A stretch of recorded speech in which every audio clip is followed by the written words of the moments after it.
দুঃশাসন, নারায়ণ গঙ্গোপাধ্যায়। অনেকক্ষণ ধরে তীর্থের কাকের মতন বসে আছে লোকটা। সুতরাং অভিনয় পর্বটা তাড়াতাড়ি শেষ করাই ভালো। খাতা থেকে মাথাটা তুলে অল্প একটু ঘাড় বেঁকিয়ে দেবীদাস বললে। তারপর লোকটা প্রায় হাউ হাউ করে উঠল, চোখের কোণে চিকচিক করছে জল। বললে, আর তো মানিজ্য থাকে না বাবু, একটা ব্যবস্থা না করলে। ব্যবস্থা? ব্যবস্থা। অন্যমনস্কের মতো দেবীদাস কলমটাকে কামড়ে ধরলে।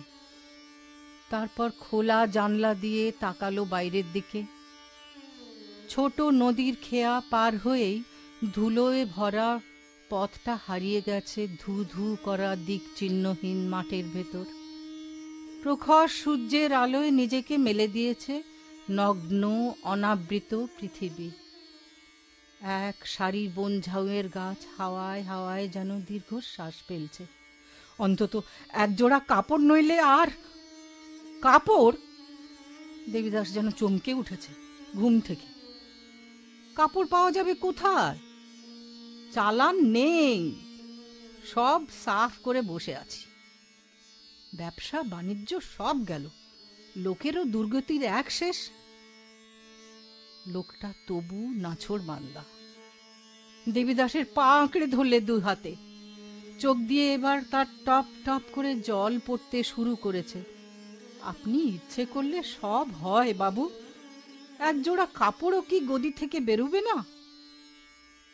অসীম বিরক্তিতে সমস্ত শরীর শির শির করে শিউরে উঠল।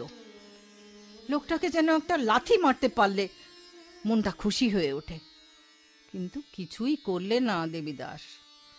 ভারী গলায় বললে, কি করবি বল, সবই ভগবানের মার। কেন যে এই যুদ্ধ বাঁধল আর আকাল দেখা দিল, এক ভগবানই বলতে পারেন সে কথা। কাপড় থাকলে কি তোকে দিতাম না? আমার কাজই তো ব্যবসা করা। ঘরে মাল পচালে আমার কোনো লাভ আছে বলতে পারিস? না, লাভ নেই। এক জোড়া কাপড়ের জন্য পা আঁকড়ে পড়ে থাকলেও কোনো লাভ নেই। জল ভরা চোখে লোকটা পাথরের মূর্তির মতো বসে রইল খানিকক্ষণ। তারপরে উঠে বেরিয়ে গেল নিঃশব্দে। ভাইপো গৌরদাস এক কোণে বসে খবরের কাগজ পড়ছিল। এইবার চোখ তুলে বললে, ওকে অন্তত একখানা। খেপেছিস তুই? দেবীদাস ভ্রুভঙ্গি করলে। ওকে একখানা দিলে 2 ঘন্টার মধ্যেই দোরগোড়ায় উল্টোচণ্ডীর মেলা বসে যেত না? ও বেটাদের কাছ থেকে 1 পয়সাও তো আর বেশি নেবার উপায় নেই। পরপর কতগুলো মামলা হয়ে গেল দেখছিস না? তা বটে। গৌরদাস আবার খবরের কাগজে মন দিলে। দেবীদাস খোলা জানলার পথ দিয়ে শূন্য দৃষ্টিতে তাকিয়েই রইল। রিক্তশ্রী পাণ্ডুর পৃথিবী বৈশাখের রোদে যেন শ্যামলতার শেষ চিহ্নটুকু মুছে গেছে। জ্বলন্ত আকাশটার তলা দিয়ে উড়ে চলেছে শ্যামকল পাখির ঝাঁক। পিপাসায় কাতর হয়ে কোন সুদূর বিল কিংবা জলার সন্ধানেই চলেছে হয়তো। মেঠো পথটার ওপর হাওয়ায় ধুলোর ঘূর্ণি উঠছে, শাঁ শাঁ করে শব্দ করছে বনঝাউয়ের দল। কোনোখানে একটি মানুষ নেই, যেন শ্মশান। এপাশে ছোট গাঁয়ের ছোট বন্দর। দেবীদাসের কোঠা বাড়ির পেছনে আর সব দীনতায় ম্লান হয়ে আছে। টিনের চাল, ছাঁচের বেড়া, করগেটের টিন জ্বলছে সানানো ইস্পাতের মতো। আম গাছের নিচে গরুর গাড়ি বিশ্রাম করছে। অনেক দূরে থানার লাল রঙের বাড়িটা দেবীদাসের দোতলা থেকে ভারী সুন্দর দেখাচ্ছে। আড়তদার সে, খুচরো পাইকারি সবই চলে। আশেপাশের 8-10খানা হাট তারই কৃপার ওপর নির্ভর করে থাকে। কিন্তু এইবার সে অনুগ্রহের মুষ্টি দৃঢ়বদ্ধ করতে হয়েছে দেবীদাসকে। চালান নেই, যে মাল জোগাড় করা যায় সরকারি দরে বিক্রি করতে গেলে পর্তাই পোষাবে না। অতএব দোকানে ডাবল তালা দিয়ে নিশ্চিন্ত হয়ে থাকাই ভালো। ব্যবসাও নেই, প্রফিটিয়ারিং এর বিড়ম্বনার হাত থেকেও মুক্ত। গৌরদাস কিন্তু অস্থিরভাবে উসখুস করছে। এখনো সত্যিকারের ব্যবসাদার হয়ে ওঠেনি সে, তাই মনের দিক থেকে মেনে নিতে পারছে না ব্যাপারটাকে। সভয়ে একবার দেবীদাসের মুখের দিকে তাকিয়ে ইতস্তত করে বললে, কিন্তু এভাবে চলবে কতদিন? যে অবস্থা দাঁড়িয়েছে তাতে। দু চোখে হঠাৎ আগুন জ্বলে গেল দেবীদাসের। কোনো কারণ নেই হঠাৎ দপ দপ করে চলে উঠল চোখের তারা দুটো। বাইরে জ্বলন্ত পৃথিবী থেকে খানিকটা জ্বালা কি প্রতিফলিত হয়ে পড়ল? স্থির গলায় দেবীদাস প্রশ্ন করলে, তা কি করতে হবে? না কিছু না। অখণ্ড মনোযোগ সহকারে গৌরদাস একটা সাবানের বিজ্ঞাপন পড়তে লাগল। স্বনামধন্যা অভিনেত্রী চঞ্চলা দেবী বলেন। ঝনাত শব্দে নিচে একখানা সাইকেল আছড়ে পড়ল। তারপরে দোতলার সিঁড়িতে টকটক করে ভারী জুতোর শব্দ বীর পদদপে সমস্ত বাড়িটাকে কাঁপিয়ে দিয়ে তেতলায় উঠে আসছে কেউ। আর যেই হোক, অন্তত চোখের জলে একজোড়া কাপড়ের জন্য স্বনির্বন্ধ অনুরোধ জানাতে আসছে না নিশ্চয়। তারা আসে ভিক্ষুকের মতো, ছায়ার মতো নিঃশব্দ পা ফেলে। গদির বাইরে দাঁড়িয়ে 3 বার দেবীদাসকে সালাম করে তারা। 3 বছর আগে তখন ছিল অন্যরকম। এক জোড়া পছন্দ না হলে 10 জোড়া নামানো হতো। থানার এলসি কানাই দে এসে ঘরে ঢুকল। 14 টাকা মাইনের সাধারণ কনস্টেবল, কিন্তু সেরেস্তার খাতা লেখে বলে মুহুরী বাবু নামে সে সম্মানিত। দরকার হলে পাগড়ি বেঁধে লাঠি হাতে পাহারাও দিতে হয়। তবু নিজের সম্বন্ধে কানাইদের এক ধরনের আভিজাত্য বোধ আছে। 2-1 বছরের মধ্যেই সে যে জমাদার হয়ে যাবে এ প্রায় পাকাপাকি। রোদের চাইতে তেতে ওঠা বালির তেজটা প্রবল।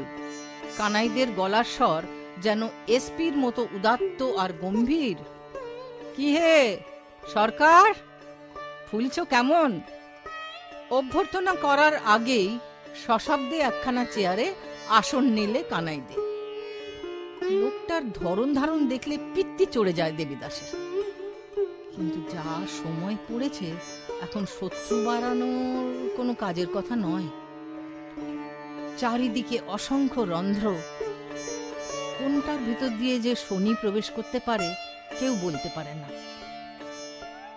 উত্তরে খানিকটা কাষ্ঠহাসি হাসল দেবীদাস, তারপর এগিয়ে দিলে সিগারেটের প্যাকেটটা। অভিজাত ভঙ্গিতে ঠোঁটের একপাশে সিগারেট ধরে সেটাকে জ্বালালে কানাইদে।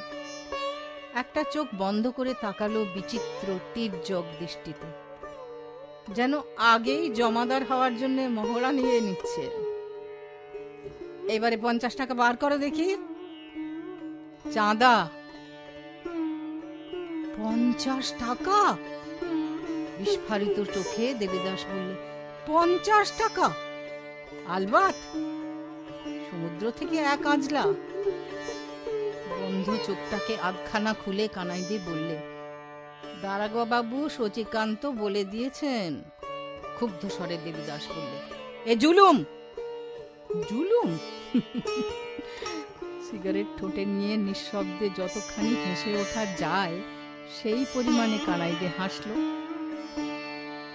বললে, 5 পয়সার গাঁজাতেই শিব তুষ্ট থাকেন, কিন্তু তাতেই যদি হাত মুঠো করে বসো তাহলে দক্ষ যজ্ঞ বাঁধতে পারে, জানো তো সরকার। দেবীদাস আবার চুপ করে রইলে। শুধু 5 পয়সার গাঁজাই? এই ছোট বন্দরে সৃষ্টি স্থিতি লয়ের যিনি দেবতা, সেই শিবটির খাই যে 5 পয়সার থেকে অনেক বেশি, সে কথা দেবীদাস যেমন জানে কানাইদে তার চাইতে এতটুকু কম জানে না, কিন্তু কি হবে সে কথা বলে। 50 টাকা নিয়ে কানাইদে উঠল। অন্যমনস্ক ভাবেই যেন সিগারেটের বাক্সটা পুড়ে দিলে নিজের পকেটে। বললে, সন্ধ্যাতেই যাত্রার আসর বসবে, কিন্তু যেও। দারোগা বাবু বারবার করে বলে দিয়েছেন। ক্লিষ্ট স্বরে দেবীদাস জবাব দিল, আচ্ছা। বীর দাপে সিঁড়ি আর ঘরবাড়ি কাঁপিয়ে নিচে নেমে গেল কানাইদে। উৎকর্ণ হয়ে দেবীদাস যেন শুনতে লাগলো বিলীয়মান শব্দটা, এ জুলুম, এ অসহ্য জুলুম। থানায় যাত্রা হবে, দারোগা বাবুর শখ, কিন্তু তার জন্য কি দায় পড়েছে দেবীদাসের যে 50 টাকা তাকে চাঁদা দিতেই হবে? বাইরে রৌদ্র তপ্ত পৃথিবী, রিক্ত মৃত্যু পাণ্ডুর বাংলাদেশ। ওদিকে বন্দরের টিনের চালাগুলো ছাড়িয়ে দেখা যাচ্ছে থানার লাল টকটকে বাড়িটা।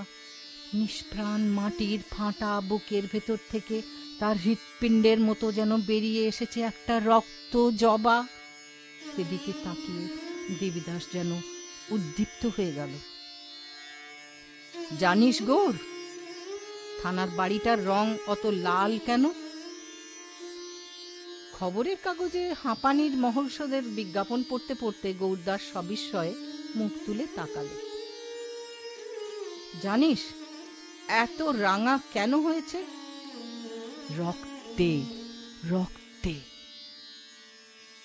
পটে। এবার গৌরদাস সত্যি হাঁ করে চেয়ে রইল। দেবীদাসের মগজেও রসকস বলে কিছু একটা ব্যাপার তা আছে তাহলে। শচীকান্তের মহিমা আছে সত্যিই। মুকং করতি বাচালং। দেবীদাসের সাদা বাড়িটা সম্বন্ধে মানুষের হাড় জাতীয় একটা তুলনা গৌরদাসের মনে এসেছিল, কিন্তু বলতে ভরসা হলো না। কাকার আশ্রয়ে মানুষ কাকার অনুগ্রহেই কলেজে পড়ার সুযোগ পেয়েছে। সংক্ষেপে ছোট্ট একটা হুঁ দিয়ে সে পাকা চুল কাঁচা হওয়ার একটা যুগান্তকারী বিজ্ঞাপন পড়তে লাগলো। অনেক দূর থেকেই যাত্রার আসরের আলোগুলো চোখে পড়ছে। কতগুলো ডে লাইট একসঙ্গে কোথা থেকে যে জোগাড় করা গেল, একমাত্র সর্বশক্তিমান শচীকান্তই বলতে পারে সে কথা। কেরোসিনের অভাবে আজকাল অন্ধকারেই তলিয়ে থাকে গ্রামগুলো। বাঁশ বনের ছায়ায় জংলা পথের পাথুরে অন্ধকারের মধ্যে দিয়ে মানুষ আজকাল চলাফেরা করে। মানুষ, শেয়াল আর সরীসৃপ। কার মন্ত্র বলে সমস্ত জগৎটা যেন আদিম একাত্মতায় ফিরে গেছে।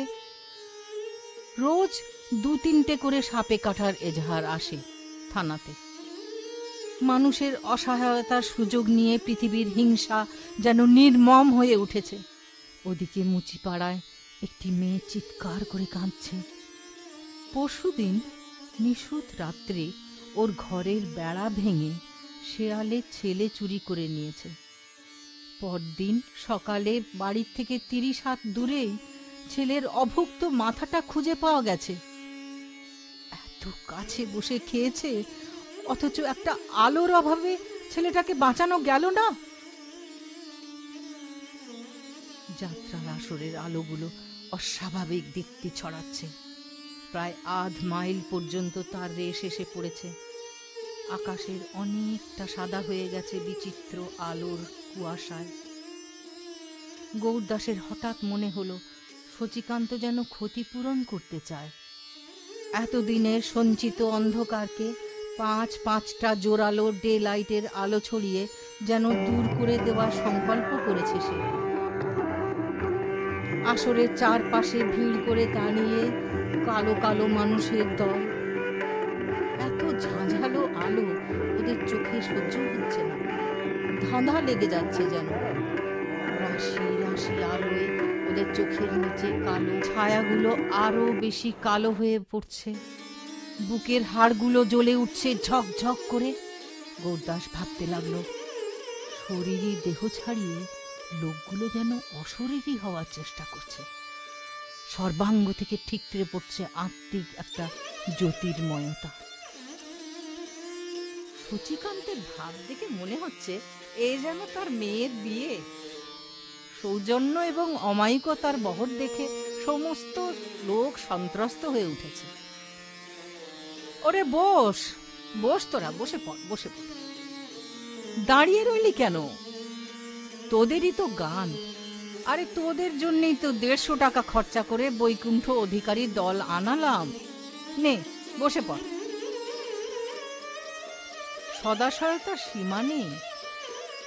অর্ধনগ্ন অর্ধভুক্ত মানুষগুলো যেন কৃতজ্ঞতার ভাষা খুঁজে পায় না। সূচিকান্তের আদ্যির পাঞ্জাবিটা হাওয়ায় উড়ছে। যুদ্ধের বাজারে অমর চমৎকার আদ্যি কোথায় পাওয়া গেল সে রহস্য দেবীদাস জানে। একটা প্রফিটিয়ারিং এর মামলার জাল কেটে বেরোতে একখানা আদ্যি খরচা করতে হয়েছে। কিন্তু সূচিকান্তকে মানিয়েছে বেশ, যেন 10 বছর বয়স কমে গেছে। বসুন বসুন দেবীদাস বাবু, বসো হে গৌরদাস। না না, বেঞ্চিতে নয়, বেঞ্চিতে নয়, এই তো চেয়ার। তারপর কানাই, তোদের আর দেরি কত? কানাইদের নিঃশ্বাস ফেলার সময় পাচ্ছে না। ঘর্মাক্ত দেহে প্রাণপণে একটা আলোকে পাম্প করছে সে। মুখ ফিরিয়ে শশব্যস্তে জবাব দিলে, আর বেশি দেরি নেই বড়বাবু, ওদের সাজ হয়ে গেছে, সখীরা এসে পড়বে এক্ষুনি। রুমাল দিয়ে মুখ মুছলেন সচিকান্ত। ক্লান্তির একটা নিঃশ্বাস ফেললেন।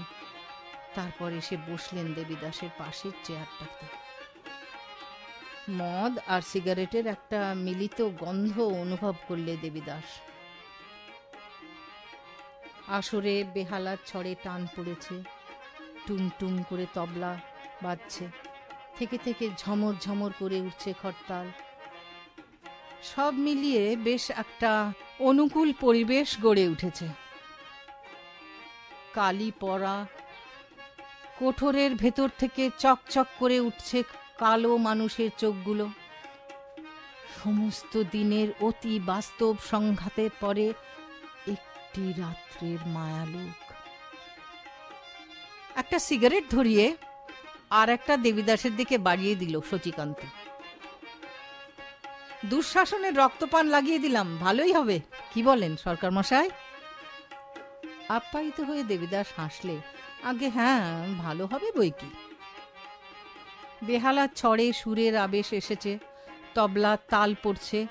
তারপরেই আসরের পেছন থেকে গানের আওয়াজ। হস্তিনাপুরের রাজসভায় নর্তকীদের প্রবেশ। ঘুঙুরের শব্দ আর গানে যেন ঝড় বয়ে গেল। সচিকান্ত বললেন, সাবাস ভাই সাবাস। গলার স্বরে জড়তা। নেশাটা বেশ জমে উঠেছে তাহলে। দেবীদাসের দিকে ঘোলাটে চোখ মেলে জিজ্ঞাসা করলে, কেমন লাগছে? দেবীদাস সংক্ষেপে বললেন, বেশ। মনের মধ্যে 50টা টাকার শোক তখনও কাঁটার মতো বিঁধছে। কিন্তু একথা সত্যি যে দলটা ভালো গায়। সচিকান্তের রুচি আছে। সমস্ত পৃথিবীটা বদলে গেছে মুহূর্তে। আলো আর গানে বাংলাদেশের ছোট এই গ্রামটা হাজার হাজার বছরকার আগে কুরুক্ষেত্রে ফিরে গেছে। অর্জুনের কপিধ্বজ রথের চাকায় গুঁড়িয়ে যাচ্ছে কৌরব সৈন্য। পাঞ্চজন্যের শব্দে দূর রাজপ্রাসাদে বসে থর থর করে কেঁপে উঠছেন অন্ধ ধৃতরাষ্ট্র। কর্ণ এসে বলছেন, ভয় নেই, সুতকুলে আমার জন্ম, সেজন্যে দাবি দৈব, কিন্তু আমার পৌরুষ সে আমার নিজস্ব গৌরব। সচিকান্ত বললেন, বাহ বাহ বাহ, কর্ণ বেড়ে এক করছে, ওকে একটা মেডেল দিতে হবে সরকার মশাই। ইতিহাস চলছে বজ্র গর্জিত ঝড়ের আবেগে, রক্ত তরঙ্গিত কুরুক্ষেত্র। একটার পর একটা মহারথী বীর সজ্জায় ঘুমিয়ে পড়ছে। শকুনির হাতের পাশা আজ ভারতবর্ষের সমস্ত রাজমুকুট নিয়ে জুয়া খেলছে। আত্মগ্লানিতে পীড়িত হয়ে দুর্যোধন বলছেন, মাতুল, তোমার জন্যেই আমার এই সর্বনাশ হলো। সচিকান্ত ঝিমুতে ঝিমুতে বললেন, না, দুর্যোধনটা কোনো কাজের না। মুখটা বড্ড বেশি বোকাটে। ওদিকে দ্রৌপদীর চোখে ধক ধক করে জ্বলছে আগুন। অযত্ন বিন্যস্ত রুক্ষ চুল তার সর্বাঙ্গে যেন প্রলয় মেঘের মতো ভেঙে পড়েছে। সেই দীপ্ত নারী মূর্তির সামনে দাঁড়িয়ে দিগ্বিজয়ী অর্জুন পর্যন্ত সলজ্জ দীনতায় মাথা নিচু করে আছে। শোনো কেশব, শোনো ভীমসেন, শোনো ধনঞ্জয়, প্রকাশ্য রাজসভায় সেই মর্মান্তিক অপমানের পরে শুধু তোমাদের মুখ চেয়েই পাঞ্চালী আত্মহত্যা করেনি, কিন্তু আর নয়, দুঃশাসনের রক্তরঞ্জিত হাতে যদি বেনিবন্ধন না করতে পারি, তাহলে জেনে রেখো সতীর অভিশাপে স্বর্গ মর্ত পাতাল সমস্ত ভস্মীভূত হয়ে যাবে। সমস্ত আসরটা গম গম করে উঠছে। ঝিমন্ত চোখ তুলে শচীকান্ত বিস্ময় বিস্ফারিত দৃষ্টিতে তাকালেন। মানুষগুলো সমস্ত মন্ত্র মুগ্ধ হয়ে গেছে। থেকে থেকে বেহালা ছড়ে একটা একটা তীব্র আর্তনাদ, যেন দ্রৌপদীর বজ্রবাণীর প্রতিধ্বনি করছে। অদ্ভুত জমেছে গান। দেবীদাস ভুলে গেছে নিজেকে। এমনকি 50 টাকার ক্ষতিটাও এখন তত আর তীব্র বলে মনে হচ্ছে না। কুরুক্ষেত্রের যুদ্ধে ফিরে এসছে বাংলাদেশ। গৌরদাসের মনে হতে লাগলো সারা পৃথিবী জুড়েই যেন দ্রৌপদীর মতো আর্তনাদ আজকে। কিন্তু তার অভিশাপে কি স্বর্গ মর্ত পাতাল ভস্ম হয়ে যেতে পারে? কে বলবে? শচীকান্তের আদ্যির পাঞ্জাবিটা হাওয়ায় উড়ছে। দীপ্ত হয়ে উঠেছে নেশায় নির্বাপিত চোখ দুটো। ইতিহাসের চাকা চলছে ঘুরে। ওদিকে রাত শেষ হয়ে এলো। ডেলাইটের আলোগুলো ক্রমেই ম্লান হয়ে আসছে। ওপাশে নদীর বুক থেকে শিরশির করে আসছে শেষ রাত্রির হাওয়া। মানুষগুলোর রাত জাগা চোখ জ্বালা করছে, কিন্তু সে চোখ তারা বুঝতে পারছে না। ঘটনার গতি উড়ে চলেছে প্রতি মুহূর্তে। একটুখানি চোখ বন্ধ করলেই তারা পিছিয়ে পড়বে। শচীকান্ত একটা সিগারেট ধরিয়ে বললে, সাবাস সাবাস। চরম সংকট মুহূর্ত। দ্রৌপদীর প্রতিজ্ঞা পূর্ণ হবার সময় এসেছে। মানুষগুলো প্রতীক্ষা করছে নিঃশ্বাস বন্ধ করে। ভীমের গদার ঘায়ে মাটিতে আছড়ে পড়ল দুঃশাসন। আসরের চারদিক থেকে কটাকট কটাকট হাততালি। কিন্তু বিস্ময়ের আরো বাকি আছে। দুঃশাসনের বুকে বিঁধেছে ভীমের খর ও নখর। আর কি আশ্চর্য, ভীমের নখের মুখে উছলে উঠেছে রক্ত। হ্যাঁ, রক্তই তো, রক্তই তো। সেই রক্ত মেখে পৈশাচিক মূর্তিতে ভীম উঠে দাঁড়ালো। দর্শকেরা বিস্ফারিত বিহ্বল চোখে তাকিয়ে আছে। একটা প্রচণ্ড অট্টহাসি করে ভীম বললে, এই রক্তাক্ত হাতে দ্রুপদ নন্দিনীর বেনি আমি বেঁধে দেব। প্রতিশোধ যজ্ঞের প্রথম আহুতি দেওয়া হলো আজকে। 10 মিনিট ধরে টানা হাততালি। শচীকান্ত চেয়ারের হাতল ধরে উঠছেন। আদ্যির পাঞ্জাবির হাতায় খানিকটা পানের পিক লেগেছে, যেন রক্তের ছোপ। জড়িত গলায় বললেন, চমৎকার চমৎকার চমৎকার। সরকার মশাই, দলকে দল একটা করে মেডেল দিয়ে দিন। সাবাস ভাই, সাবাস।